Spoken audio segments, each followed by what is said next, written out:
Hello, everyone, and welcome to Season 3 of the AIM on MS&T podcast. I'm your host, Kate, and I'm so excited to have you with us for another season of conversations with the people shaping the future of modeling, simulation, and training. If you're joining us for the first time, AIM stands for Academia, Industry, and Military, the three pillars that make up Central Florida's MS&T community, one of the most collaborative and innovative in the world. Together, they form Team Orlando, where partnerships drive new ideas, emerging technologies, and mission success. This season, we're sitting down with an incredible lineup of guests from industry leaders and military professionals to academic innovators to explore the trends, technologies, and collaborations shaping what's next for our community. Whether you're a longtime listener, work in the industry, or are just discovering the impact of modeling, simulation, and training, we are glad you are here. With that, let's welcome today's guest to the show. This episode is brought to you in part by Capital Communications and Consulting, telling your story across all platforms with a clear focus and innovative impact. Whether you want to elevate your message, grow your presence, or connect with the right audience, the C3 team will help bring your story to life. Learn more at mycapitalcommunications.com. Today, we're joined by Colonel Wynndee Young, Program Manager for Portfolio Acquisition Executive, Marine Corps. Thank you for taking the time to join us today. Before we dive into today's topics, let's take a step back. Can you please introduce yourself to our listeners and share a little bit about your career journey?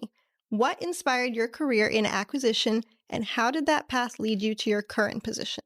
Thank you, Kate, for that introduction. I'm Colonel Wynndee Young. I'm the Program Manager for Training Systems.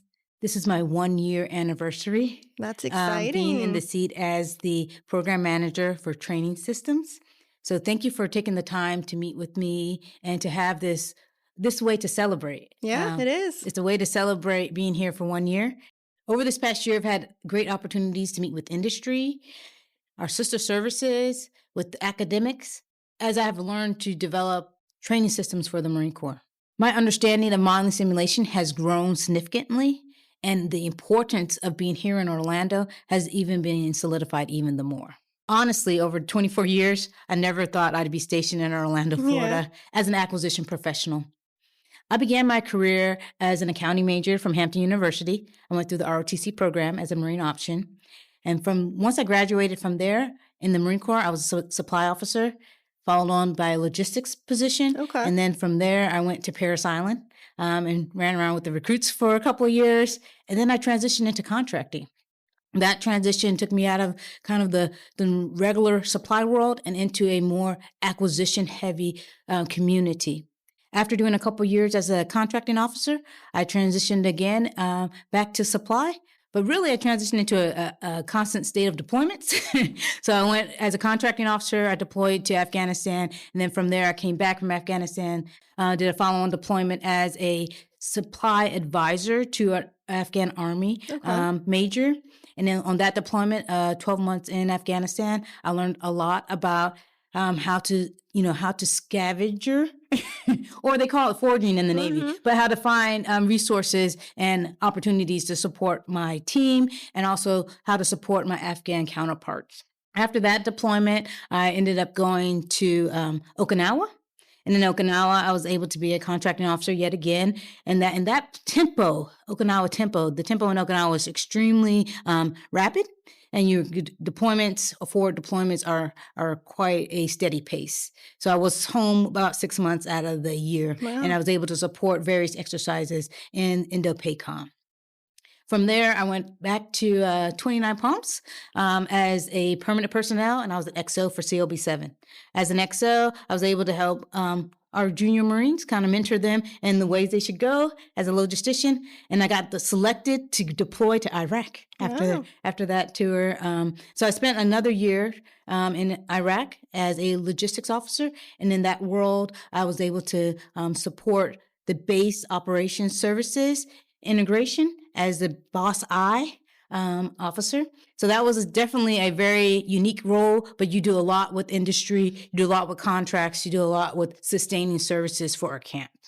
And after that, I came back and I went to Headquarters Marine Corps.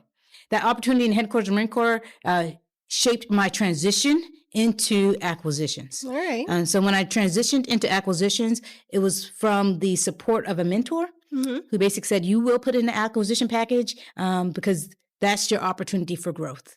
So as a lieutenant colonel, I put in that package to transition from supply and contracting into full-time acquisitions. I was selected and I joined this community in 2020. August 2020, again, a 6-year anniversary for me to be transitioning into acquisitions. And that's when I started to learn about the complexity of supporting our Marines.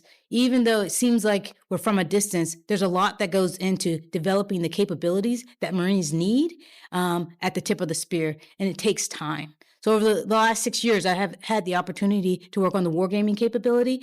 I've had the opportunity to work with communication systems. And then I transitioned back to wargaming capability as a program manager. And the wargaming capability is a composite of a building, a facility to house a software capability and personnel to support developing future resource requirements. Now I'm here today as the program manager for PM TRASYS. And so that brings us a complete 24 years. Yeah.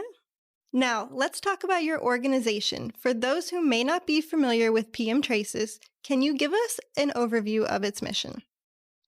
Yes, I can. Our mission at PM TRASYS is to deliver training systems to our warfighters in order for them to master new missions and defeat any adversary. We support non-standard and collective training, as well as ranges to ensure Marines can execute their required training, enhance their skills. We have training liaison officers that are located at various camps to reinforce our mission by supporting Marines at the various ranges. As of this April, we transitioned to a portfolio acquisition executive Marine Corps. We receive majority of our requirements from Training and Education Command. Ultimately, our core capabilities boil down to live training, synthetic training, and training support. PM TRASYS manages a broad portfolio from simulators and live fire ranges. As you look ahead, what are your top priorities for the organization over the next year, and where do you see the greatest opportunity to modernize Marine Corps training today? Our top priority is modernization to close the gap between live and virtual training. We are focused heavily on integrating our commercial, off-the-shelf systems and expanding our instrumentation capabilities to add realism to exercises and improve our after-action reviews. These are a couple of the programs that we are leaning forward in this fiscal year to get after. Marine Corps Tactical Instrumentation System, also called Force on Force, is a system that provides exercise support from personnel to combat vehicles, and we're also branching technology into weapon surrogates that allows for enhanced realism. Electronic Warfare Ground Instrumentation is another program currently completing phase 1 of its other transaction authority. It's a down select for vendors to demonstrate into phase 2 with warfighter feedback. So we've conducted a warfighter end user exercise to allow us to be able to down select that capability based off of user feedback. Okay. We're looking forward to executing this next phase here in the next couple of months. That's great. Additionally, new simulators that we are installing into our various locations are to replace our legacy operator driver simulator. We're transitioning to a new capability called the Multiple Platform Driver Simulators, MPDS, using a commercial off-the-shelf capability to enhance and modernize our systems. This vehicle will be installed across various bases in the upcoming months. The team has worked extremely hard with the resource sponsor to ensure that we're meeting the requirement needs for our Marines. The Multiple Underwater Egress Trainer is one of our newest capabilities. It's being installed at various camps. The last installation was in Camp Lejeune this past spring. This particular capability enhances training on multiple platforms for Marines to execute underwater egress requirements for pre-deployment. It's a Marine Corps requirement for Marines that are going to deploy to be able to know how to egress out Right. of any type of aircraft or a vehicle that may go underwater. Now, the pace of technology continues to accelerate. What emerging technologies are having the biggest impact on military training today? The biggest impact that we are seeing right now, ability to seamlessly layer modeling and simulation into live training. We're looking at how we can integrate artificial intelligence into both existing and new systems over the next 3 to 5 years to directly improve our battlefield readiness and lethality. We are heavily focused on drone and cyber trainers. As we have looked at our MCTIS, our force on force capability, we're Hmm. looking at ways to censor that capability and to support the expansion of that requirement across the Marine Corps. To provide this goal's maximum repetition set for tactics and techniques while minimizing the real world logistics demand. So, the goal is to take our capability, our artificial intelligence capability, and layer it on our live and virtual worlds. And in doing so, it enhances that realism for our Marines. One of the areas that we often find challenging is how to replicate what happens in a live training environment Yeah. in a modeled environment and keeping that as a smooth transition. So while I was in Camp Lejeune this past July, I had the opportunity of observing a combat convoy simulator and training, and what that provided to that Marine captain that was observing his squad or Hmm. his company was the realization of being able to observe the Marines operating their vehicles in a simulated environment and being in that position, being able to provide feedback on how they were operating that vehicle without the logistic demands of that vehicle maintenance, fuel, and time on the road. That's So true. simulators provide that kind of feedback, that kind Hmm. of reps and sets opportunity was a real eye opener to me to see how they're still using this legacy equipment to enhance their skills now. Because once you learn how to drive, a tactical vehicle in you can drive it in most environments, in any environment. The Marine Corps relies on strong partnerships with industry to deliver innovative training capabilities. From your perspective, what qualities do you value most in your industry partners, and how can companies better collaborate with your office to develop solutions that meet the evolving needs? That's a great question. We value our industry partners, and they're critical to the success of our mission here at PM TRASYS. We need partners who are willing and able to iterate and accept risk alongside with us. We're utilizing some creative solutions within the acquisition process, building 80% solutions, sometimes using commercial solutions to get after that. We're looking for that flexibility Mm-hmm. and that agility that comes with working together in a collaborative environment. Some of the things that we've done recently has helped us lean forward into what technology is coming, specifically in the drone capability and that counter UAS capability, because we'd all have a lot of uncertainty, but we're all looking for the kind of the same solution. Yeah. And I mean, as from a service perspective, the industry, I think, is also leaning forward to accept some of that risk, but without giving them some direction, I think we put them at a greater risk. But what we value in our industry partners is honesty in what they can deliver. What can you deliver and what can you iterate to or develop to? Because I know sometimes a baseline solution, 80% solution, get us started, but we still need to try to achieve that 100%, Yeah. 90% solution. So what we've started doing at PM Traces is to understand our industry partners better. We've established these 25-minute capability briefs. They're like little intro briefs that allow us to meet with our industry partners. We set them up on Teams, and it gives us a foundational pool of understanding what's going on in industry. And so if you are interested into participating in that, please reach out to our contact information at the end of this podcast, and we'll love to hear from you. We also value the opportunities at ITSIC and TSIS.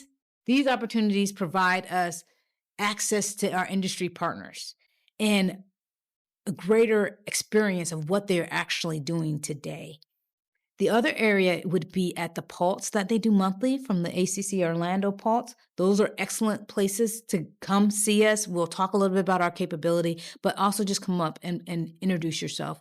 And we'll find those connections build kind of our industry pool of partners to help look at information and capabilities in the future. That's great. Leadership is more than managing programs. It's about developing people and building strong teams. What leadership principles have guided you throughout your career, and how do you foster innovation within your team? That's such a great question. I've thought about this over this past weekend. One of the things that set the foundation for me in the beginning was working hard in a spirit of excellence. And in that space, I also truly believe my foundation in my faith has helped me become as successful as I have. I wouldn't be here today without a lot of people praying for me or a lot of people supporting me. And I think from that perspective, I believe God really put the people in the pathway to keep me focused on the things that are of value and what my team needs as a leader. I think leadership begins in your heart, and taking care of your people begins there too. And so starting with the heart and leading from there has helped me shape my teams throughout. Along with that is being a lifelong learner, understanding that we all are not going to know everything when we first arrive. So as we continue to develop and focus on the things in this uncertain world, in this very ambiguous time, there's a lot to learn. As AI is one of those things everybody, first of all, was scared of. Now we're like, okay, let's embrace it and let's get after it. How do I lead my team through innovation?